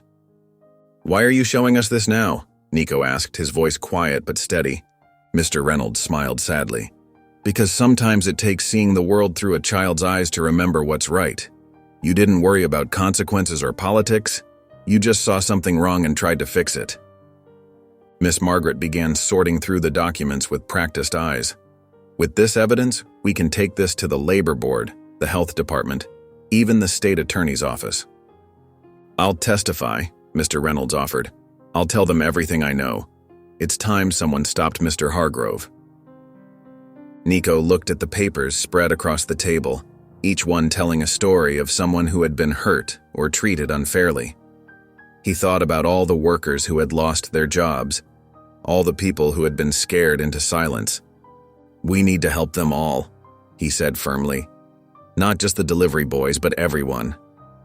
Miss Margaret reached over and patted his hand. "That's exactly what we're going to do, dear. Mr. Reynolds' evidence changes everything. Now we can fight Mr. Hargrove on legal grounds, not just moral ones." They spent the next few hours going through the documents, marking the most important pieces of evidence. Mr. Reynolds explained each violation in detail, while Miss Margaret took careful notes. Mia made fresh coffee for the adults and hot chocolate for Nico as they prepared for their biggest challenge yet. The next morning, Mrs. Peterson arrived at Miss Margaret's house with her notebook and recorder. Her eyes lit up when she saw the stack of documents Mr. Reynolds had brought. "This is incredible," she said, spreading the papers across Miss Margaret's dining room table. "These records show a pattern going back years." Nico sat between Miss Margaret and Mr. Reynolds. watching as Mrs. Peterson methodically went through each piece of evidence.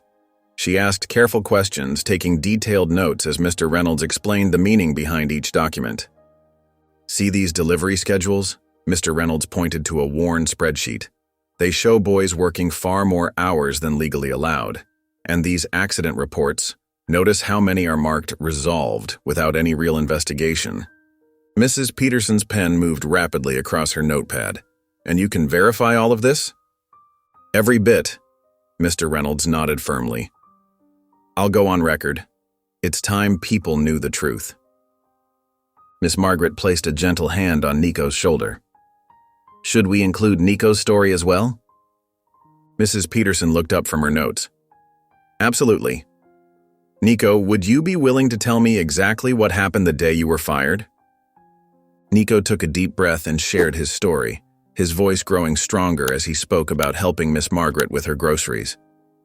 Mrs. Peterson's eyes softened as she wrote, occasionally asking him to clarify details.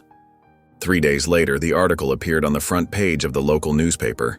The headline read, "Milk Company Scandal. Years of Worker Exploitation Exposed."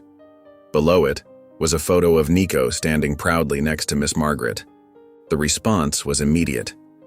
By mid-morning, a crowd had gathered outside the milk company's main office. People carried signs reading, "Justice for Workers," and "Kids Deserve Better." Local TV stations arrived to cover the protest, their cameras capturing the growing crowd. Mr. Hargrove called an emergency press conference in the company's lobby. His face was red with anger as he faced the reporters. "These accusations are completely false," he declared, his voice shaking. "This is nothing but a smear campaign orchestrated by disgruntled former employees. We categorically deny all allegations." But the evidence was too strong to ignore.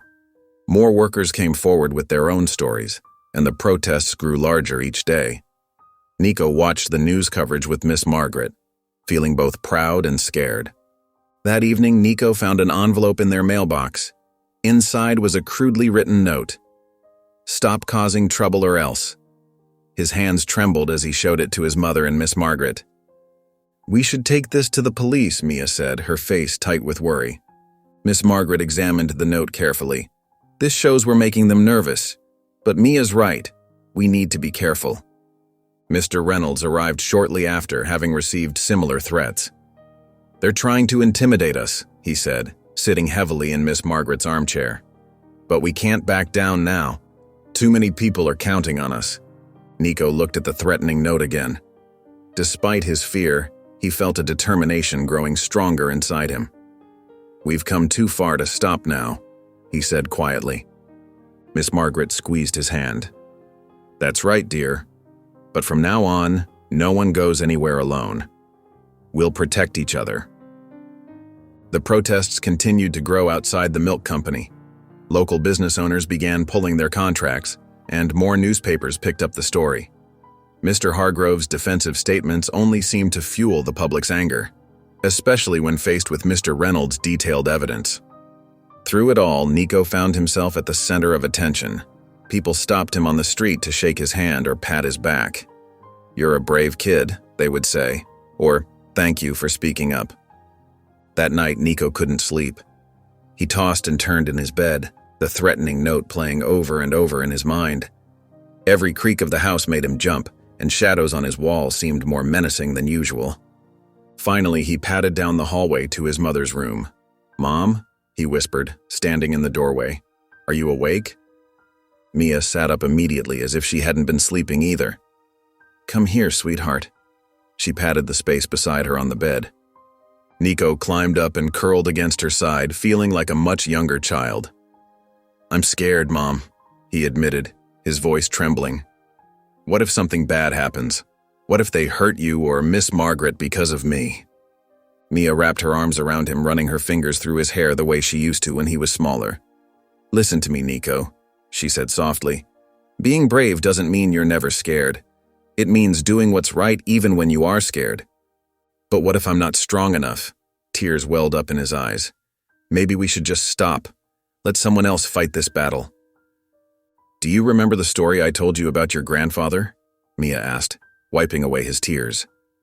He stood up against unfair treatment at his factory, even when people threatened him. He was terrified, but he knew that sometimes we have to be scared to make things better for others.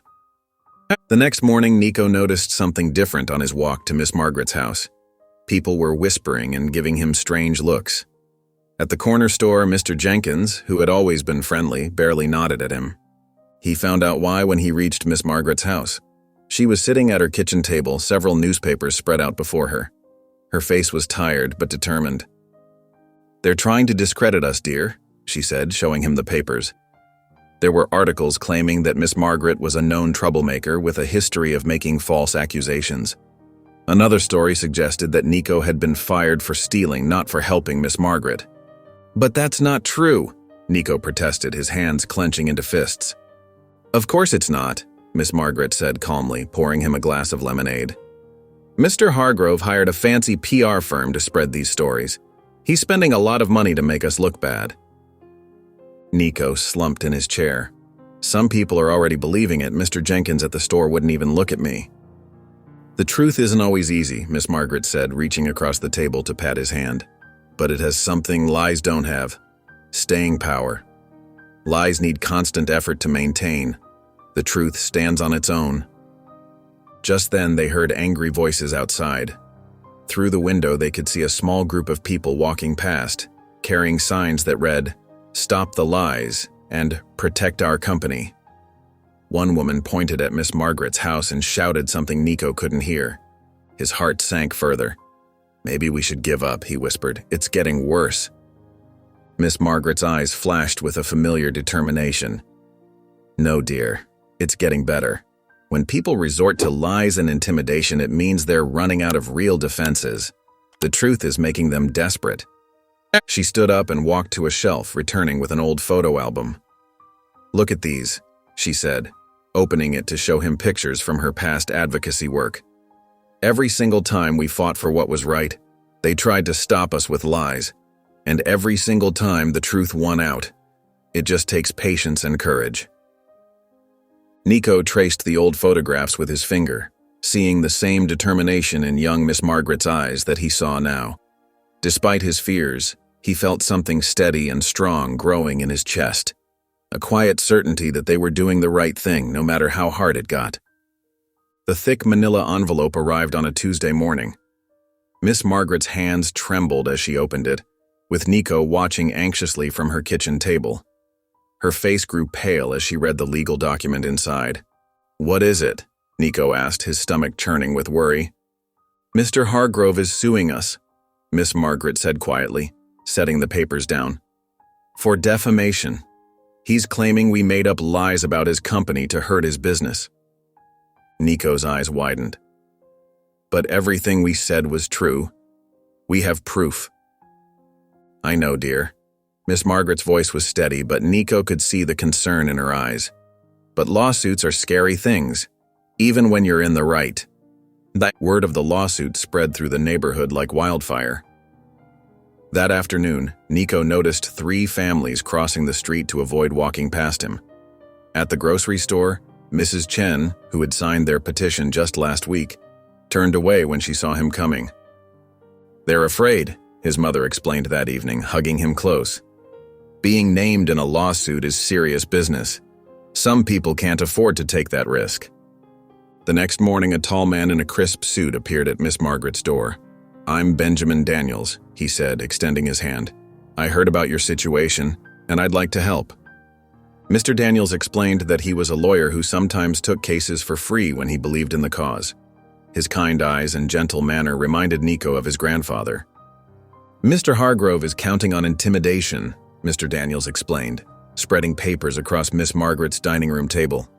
"He thinks a lawsuit will frighten you into silence, but the truth is our best defense. We just need to prove it." "We have Mr. Reynolds' testimony," Nico offered eagerly, "and the workers who spoke up at the rally." Mr. Daniels nodded approvingly. "That's a good start, but we need more. Records, documents, anything that shows a pattern of unfair practices. And most importantly, we need people willing to testify in court." The lawsuit cast a heavy shadow over their efforts. Some of their strongest supporters stopped returning calls. The local diner, which had been hosting their weekly meetings, suddenly claimed they were too busy to accommodate them anymore. "It feels like everyone's abandoning us," Nico said one afternoon, watching another former supporter hurry past Miss Margaret's house without waving. "Not everyone," Miss Margaret replied. She pointed to where Mrs. Peterson was interviewing another former milk company worker on her front porch. "Look there, and there." She gestured to where Mr. Reynolds was talking with Mr. Daniels, showing him old company documents. The ones who truly believe in justice are standing firm. Mr. Daniels worked tirelessly, gathering evidence and preparing their defense. He explained everything in simple terms that Nico could understand, never treating him like just a child. "Your voice matters most in this case," Mr. Daniels told him. "You started this movement because you saw something wrong and had the courage to speak up. That's what the judge needs to hear." As they prepared for the legal battle ahead, Nico felt a mix of fear and determination. The stack of evidence on Mr. Daniels' desk grew daily. Work schedules showing excessive hours, pay stubs revealing unfair wages, testimonies from former workers. Each piece was a small truth, building toward something bigger. "Remember," Miss Margaret told him as they reviewed their statements, "Mr. Hargrove filed this lawsuit because he's afraid. He knows we're telling the truth, and he's running out of ways to stop us." The community center buzzed with nervous energy as people filed in for the town hall meeting. Nico stood near the entrance with Miss Margaret, watching familiar faces stream through the doors. Some nodded in support, while others kept their eyes down, clearly uncomfortable with the tension in the air. "There's more people than I expected," Nico whispered to Miss Margaret, counting at least 100 heads already. "Word spreads fast in a small town," she replied, squeezing his shoulder gently, "especially when justice is at stake." Mr. Daniels approached them, his briefcase stuffed with documents. "3 more workers came forward this morning," he said, his voice low but excited. "They brought pay stubs from 5 years ago showing the same unfair practices. This pattern goes back further than we thought." The meeting began with Mr. Daniels introducing the purpose of their gathering. As he spoke, Nico noticed a group of unfamiliar men entering the back of the room, their faces stern and arms crossed. They wore milk company uniforms. The first speaker was Mrs. Rodriguez, a former milk bottle inspector. Her voice shook as she described working 12-hour shifts without breaks. "My children would be asleep when I left home and asleep when I returned," she said, wiping tears from her eyes. "When I complained, Mr. Hargrove told me I should be grateful for the job." From the back of the room, one of the men in uniform shouted, "Liar!" The crowd turned, murmuring in disapproval. But instead of causing chaos, the interruption seemed to strengthen the community's resolve. An elderly man stood up, leaning on his cane. "I worked for that company 30 years ago," he announced. "Nothing's changed. Same tricks, same threats, same fear." More stories poured out. A former delivery driver described being forced to work while sick. A warehouse worker showed photos of unsafe conditions. Each testimony built upon the last, creating a devastating picture of the milk company's practices. The hecklers grew louder, but for each interruption, 3 more people stood up to speak. Nico watched in amazement as neighbors he'd known his whole life revealed their own connections to the milk company's mistreatment. Mrs. Peterson sat in the front row, her pen flying across her notepad. Next to her, Mr. Reynolds nodded grimly at each new revelation, occasionally adding details that confirmed the speaker's stories. When a young mother stood up to speak, one of the hecklers tried to shout her down. But before he could finish, Mr. Chen from the grocery store stood up. "Let her speak," he demanded. Others joined in, and the heckler fell silent, red-faced. The mother, clutching her baby, described how she'd been fired for taking too many breaks to pump milk for her newborn. The room fell silent except for scattered sounds of crying and whispered words of support. Nico felt Miss Margaret trembling beside him. Looking up, he saw tears in her eyes, but she was smiling. "This," she whispered, "this is what courage looks like. Not just one voice, but many voices joining together." Mr. Daniels stood again, holding up a thick stack of papers. "We have documented evidence supporting every story you've heard tonight," he announced. "Mr. Hargrove can try to silence us with lawsuits and intimidation, but he cannot hide from the truth when we stand together. The hecklers tried one last time to disrupt the meeting, but their voices were drowned out by the crowd's unified response, not with shouts or anger, but with a quiet, determined show of solidarity as everyone in the room stood up together.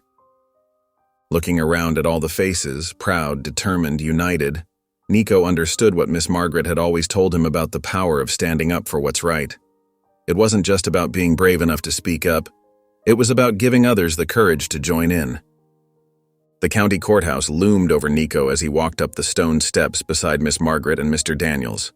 His small hand gripped Miss Margaret's tightly, drawing strength from her presence. Inside, the polished wooden benches of the courtroom filled quickly with familiar faces from the community. Mr. Hargrove sat at the plaintiff's table with 3 expensive-looking lawyers, all wearing matching dark suits. He barely glanced at Nico, but when he did, his eyes were cold and dismissive. The trial began with Mr. Hargrove's lead attorney presenting their case. He displayed carefully edited photographs and documents, painting Nico and Miss Margaret as troublemakers who had deliberately spread lies to harm the milk company's reputation. These defendants, the lawyer declared, pointing at Nico and Miss Margaret, have orchestrated a malicious campaign of false accusations causing irreparable damage to a respected business that has served this community for generations. Mr. Daniels remained calm, making careful notes. When it was his turn, he called Mr. Reynolds to the stand.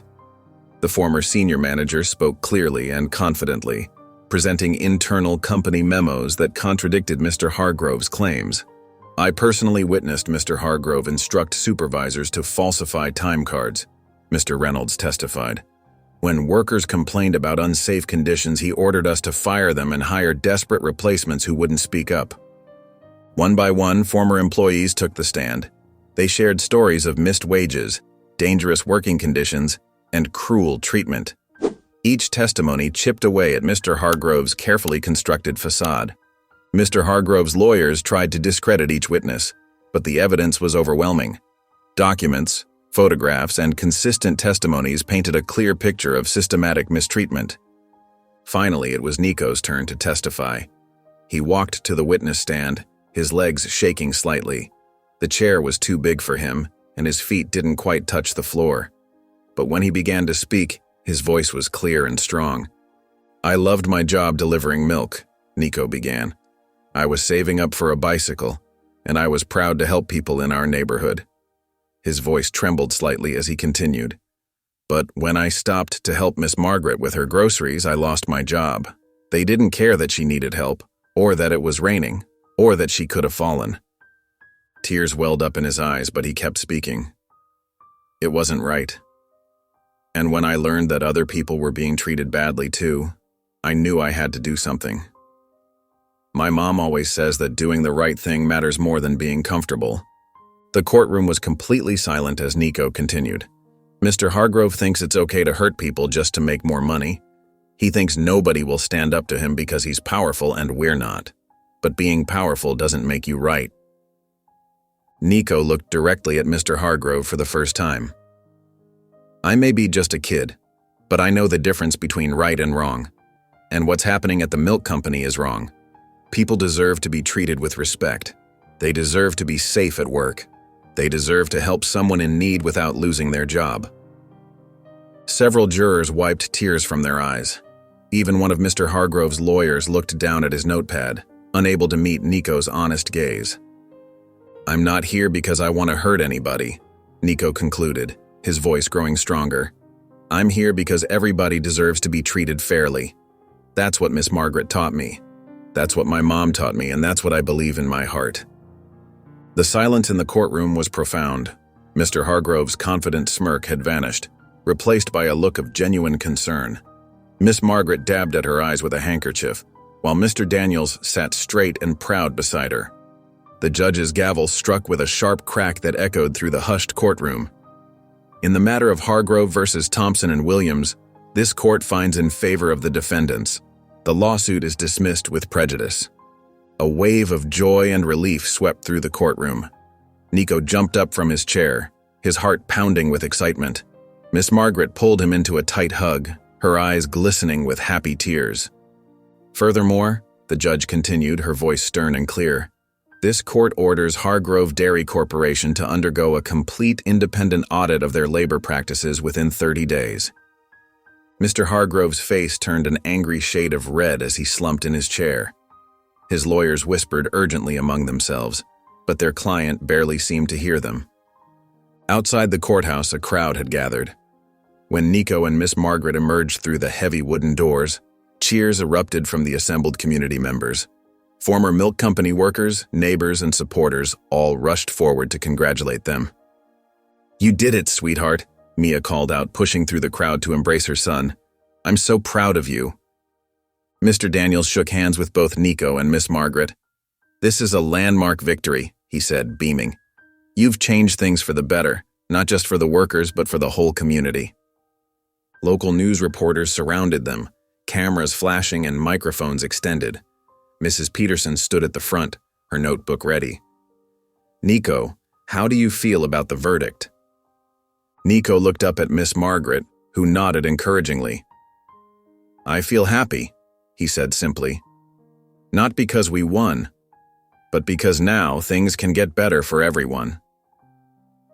Over the next few days, the story spread far beyond their small community. Major newspapers picked up the story of the 7-year-old boy who stood up to corporate injustice. Television crews arrived to interview Nico and Miss Margaret. The milk company's shareholders called an emergency meeting. Mr. Hargrove arrived to find the boardroom packed with angry investors. The company's stock had plummeted following the verdict and the negative publicity. "Mr. Hargrove," one of the senior board members announced, "we believe it's in everyone's best interest if you step down immediately." Mr. Hargrove tried to protest, but his words fell on deaf ears. By the end of the day, his resignation was announced publicly. Back in their neighborhood, Nico and Miss Margaret sat on her front porch, sharing a plate of her famous chocolate chip cookies. The street was filled with celebration as neighbors gathered for an impromptu block party. "You know, Nico," Miss Margaret said softly, "sometimes the smallest actions can lead to the biggest changes. You stopped to help an old lady with her groceries. And look what happened." Nico nodded, watching the happy faces of the celebrating community members. Former workers from the milk company mingled with neighbors, sharing stories and laughing together. Mr. Reynolds stood chatting with Mr. Daniels, while Mrs. Peterson interviewed some of the other workers who had testified. "We couldn't have done it without everyone's help," Nico replied, thinking of all the people who had supported their cause. "It wasn't just me and you. It was everybody working together." Miss Margaret squeezed his hand. "That's exactly right. When people stand together for what's right, amazing things can happen." The setting sun cast a warm golden glow over the celebration, and the sound of joyful conversation filled the air. The community had come together, stronger than ever, united by their fight for justice and their victory over corruption. The milk company's new CEO, Mrs. Chen, stood at the podium in front of the company headquarters. Camera flashes lit up the morning as reporters gathered to hear the announcement of sweeping reforms. "Today marks a new chapter for our company," Mrs. Chen declared. "We are implementing comprehensive changes that will ensure fair treatment of all our workers. This includes competitive wages, improved safety measures, and a strict ban on child labor." Nico sat in the front row between Miss Margaret and Mr. Reynolds, his small hands folded neatly in his lap. He could hardly believe how much had changed since that rainy day when he'd helped Miss Margaret with her groceries. Mrs. Chen continued, gesturing to a large poster displaying the new company policies. "We're establishing a worker advocacy board, increasing minimum wages by 30%, and implementing paid sick leave for all employees." She then turned toward Nico, Miss Margaret, and Mr. Reynolds. "We owe a debt of gratitude to these brave individuals who brought these issues to light. Would you please join me on stage?" As they made their way up, the crowd broke into applause. Miss Margaret moved slowly, leaning on her cane, but her face beamed with pride. Mr. Reynolds helped her up the steps while Nico bounded up eagerly. "This young man," Mrs. Chen said, placing a gentle hand on Nico's shoulder, "reminded us that courage knows no age, and Miss Margaret showed us that wisdom and persistence can move mountains. Mr. Reynolds proved that it's never too late to stand up for what's right." The assembled crowd, filled with community members and workers, cheered loudly.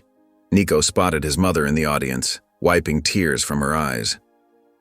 As part of our commitment to the community, Mrs. Chen announced, we're also establishing a scholarship fund for local students, named in honor of Nico Williams and Margaret Thompson. Miss Margaret squeezed Nico's hand, her eyes glistening. Mr. Reynolds smiled broadly, nodding in approval at each announced change.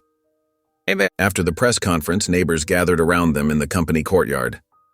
Mrs. Peterson from the newspaper was there, taking photos of the celebration. The former workers who had testified in court were sharing hugs and handshakes with the new management team. "You've done something remarkable," Mr. Reynolds told Nico, kneeling down to meet his eyes.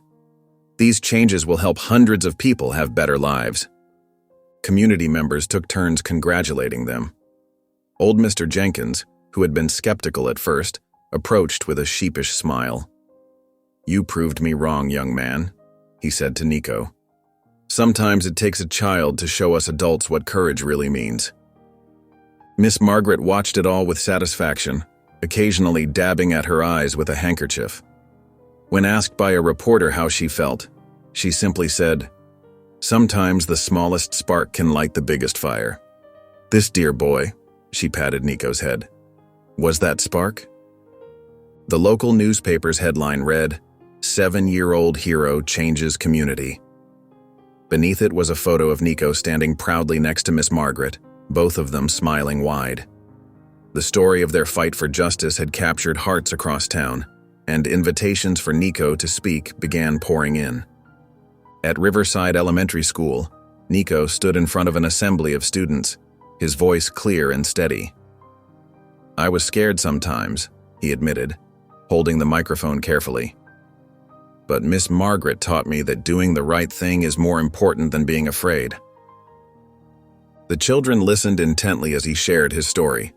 When he finished, dozens of hands shot up with questions. One little girl asked, "Weren't you worried about getting in trouble?" "Yes," Nico answered honestly, "but my mom always says that kindness matters more than anything else," and she was right. Meanwhile, Miss Margaret's modest home had become a gathering place for the neighborhood. Every Wednesday afternoon, young people filled her living room, sitting on chairs, couches, and even cross-legged on the carpet. They sipped lemonade and listened as she shared stories from her years of fighting for workers' rights. "Remember," she would tell them, her eyes twinkling, "change starts with one person brave enough to speak up. Just look at our Nico." One sunny afternoon, as Nico was helping Miss Margaret water her garden, he heard a familiar voice call his name. It was Danny, shuffling his feet nervously at the garden gate. "Can I talk to you?" Danny asked, his eyes fixed on the ground. Miss Margaret smiled knowingly and excused herself, leaving the two boys alone. "I'm sorry I didn't believe in you," Danny said, finally looking up. "I was scared of getting in trouble, but you were so brave. I should have stood by you." Nico set down the watering can. "It's okay," he said. "I was scared too." "Really?" Danny's eyes widened. "Being brave doesn't mean you're not scared," Nico explained, remembering Miss Margaret's words.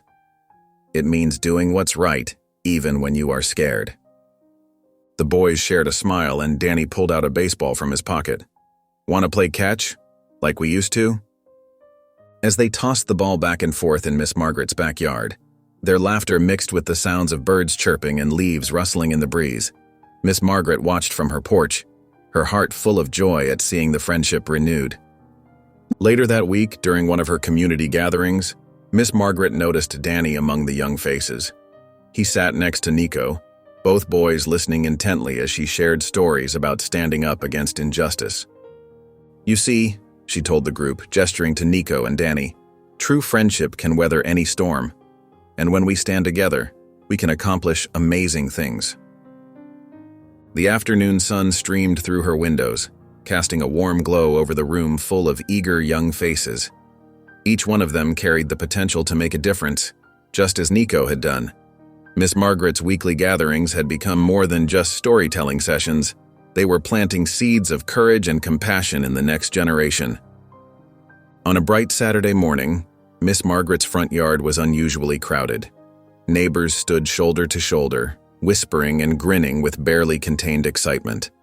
They had gathered for what they called Operation Bicycle, a secret plan weeks in the making.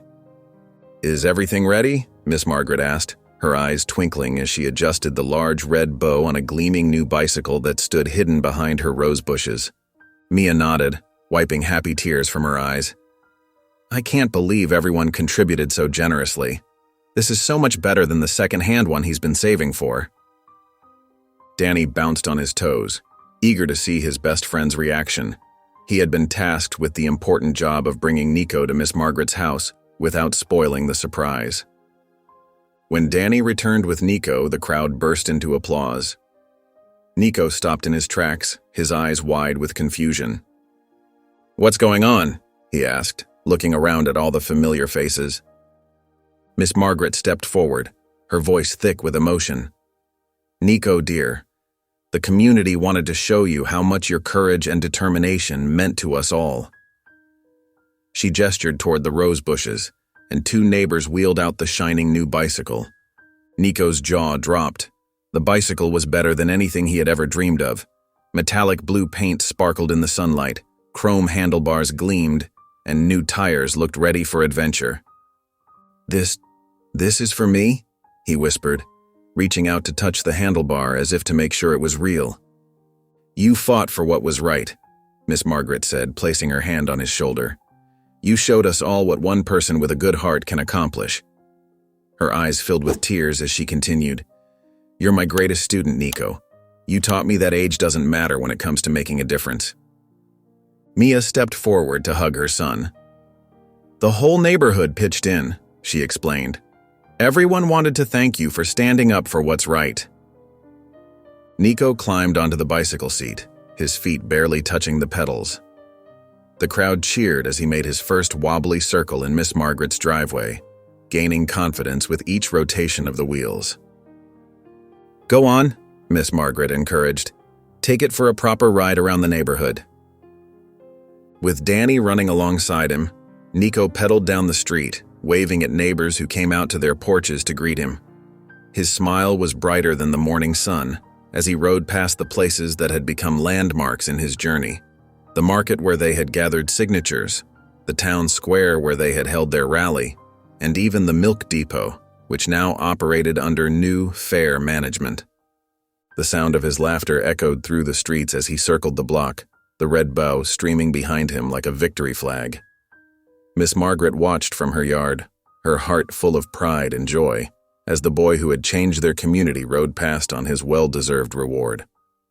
In the weeks that followed, Miss Margaret found herself spending more time at her writing desk, her trusty old typewriter clicking away as she documented her memories. The afternoon sun streamed through her living room window, casting a warm glow on the scattered papers that held pieces of her life story. "I never thought I'd feel this energized again," she confided to Nico during one of his regular visits. He sat cross-legged on her floral armchair, helping her organize old photographs for her memoir. "What made you want to write your story now?" Nico asked, carefully handling a black-and-white photograph of a younger Miss Margaret at a workers' rally. She smiled, her eyes crinkling at the corners. "You did, dear. Your courage reminded me that every story matters, especially the ones that might help others find their own strength." The typewriter keys clicked steadily as she worked, pausing occasionally to sip her tea or share another memory with Nico. She told him about her first protest march in 1965, her marriage to Henry, and the countless battles she'd fought for workers' rights over the decades. "And now," she said, pulling out a folder from her desk drawer, "I want to do something more." She showed Nico some paperwork she'd been preparing. "I'm creating a small scholarship fund for local children. It won't be much, but it might help some young people who want to make a difference in their community." Nico's eyes widened. "Really? That's amazing, Miss Margaret." When Mia came to pick up Nico later that afternoon, Miss Margaret shared her plans with her too. "I've been saving for years," she explained, "and what better way to use it than to invest in the future?" "You're going to change more lives," Mia said softly, squeezing Miss Margaret's hand. As Miss Margaret worked on her memoir, Nico continued his faithful visits, helping her with groceries, organizing her papers, and most importantly, listening. Their friendship had grown into something precious and rare, a bond between two generations united by their belief in standing up for what's right. "You know," Miss Margaret said one day as she typed another chapter, "I used to think my fighting days were over, but you showed me that there are always new ways to make a difference." She paused, looking at Nico with tender affection. "Sometimes the best victories come when we least expect them, and from the most surprising champions." The scholarship paperwork sat on her desk, nearly complete, representing her hope for the future. She had already decided to name it the Young Champions Fund, inspired by Nico's example of youth leadership and courage. Each afternoon, the familiar sound of Miss Margaret's typewriter could be heard from her porch, accompanied by Nico's cheerful voice asking questions about her past adventures. Together, they preserved her stories, not just of their recent victory, but of a lifetime spent fighting for justice and dignity. The morning sun glinted off the freshly painted milk trucks as they rolled through the neighborhood streets. Each vehicle proudly displayed the company's new slogan, "Fairness Delivered," in bold blue letters against the clean white background. Children pointed and waved as the trucks passed by, while adults nodded approvingly at the visible symbol of change. At the monthly community meeting in the town hall, the room buzzed with energy. Local business owners filled the seats, many clutching notepads and looking thoughtful. Miss Margaret sat in the front row, beaming with pride as Nico walked up to the podium. Though he still needed to stand on a small wooden box to reach the microphone, his presence commanded attention. "It all started with helping Miss Margaret with her groceries," Nico began, his voice clear and steady. "I was worried about being late for my milk route that day, but my mom always taught me that helping others matters more than anything else." The room fell silent, hanging on every word from the young speaker. Several business owners exchanged knowing glances, some jotting down notes. "I lost my job for being kind," Nico continued. "But that one act of kindness led to something much bigger than just me. It showed us that when something isn't right, we need to speak up." Miss Margaret dabbed at her eyes with a tissue as Nico spoke. In the audience, Mr. Johnson from the hardware store nodded vigorously, while Mrs. Chen from the corner market wrote furiously in her notebook. "The milk company's change isn't just about new paint on trucks," Nico said, gesturing toward the window where one of the delivery vehicles was visible. "It's about treating people fairly and doing what's right, even when it's hard." After Nico's speech, several business owners stood up to share their own initiatives. Mr. Johnson announced new safety measures for his workers, while Mrs. Chen revealed plans to provide health benefits to her part-time employees. The ripple effect of Nico's actions continued to spread through the community. "Who would have thought," Miss Margaret whispered to the person next to her, "that a 7-year-old boy helping an old lady with her groceries would lead to all this?"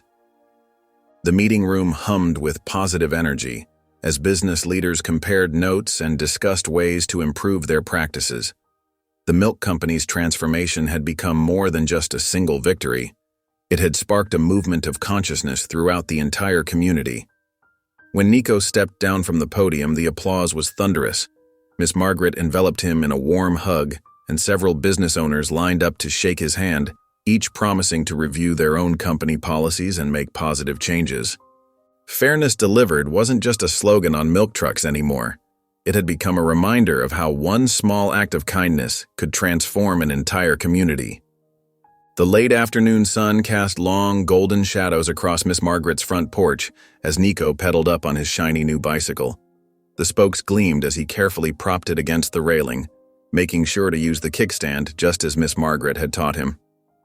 "There's my brave boy," Miss Margaret called from her favorite rocking chair, a glass of fresh lemonade waiting for Nico on the small table beside her.